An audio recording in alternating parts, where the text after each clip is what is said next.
Nandito po tayo sa Patbell Conditioning Camp, dito po sa Bacolod. Si Renren Lacson ng ZZG Game Farm.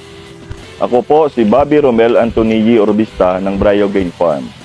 Ako si Rani Ramos sa taga Bacolod, Negros Occidental. Ang pangalan ng farm ko is RR Game Farm. Good morning mga kasabong. Ako po ay si Joel Lacson, owner ng RSL & Sons. Magandang hapon mga ka-breeder. Ako pala si Michael Andrew Ledesma ng Red Wings Game Farm. Ako si Raul Villanueva ng GBRB Game Farm sa Bacolod City. Ako nga pala si Joseph Dumangkas ng Tres Marias Game Farm na Negros Occidental, Bacolod City. Si Rafi Yulo ng Rapapap Game Farm.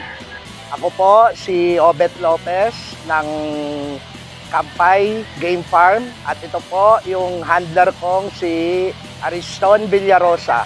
Magandang araw po si Doc Jacob Espejo, ang veterinarian ng LDI dito sa Negros Occidental. So kasama po natin ngayon ang isa sa mga bagong henerasyon ng handler, no, na inaukit ang pangalan sa industriya ng sabong dito sa Negros. So walang iba po kundi si Mr. Alpijan Harenio. Magandang araw si Carlo Paclebar ng G. Lavender Game Farm.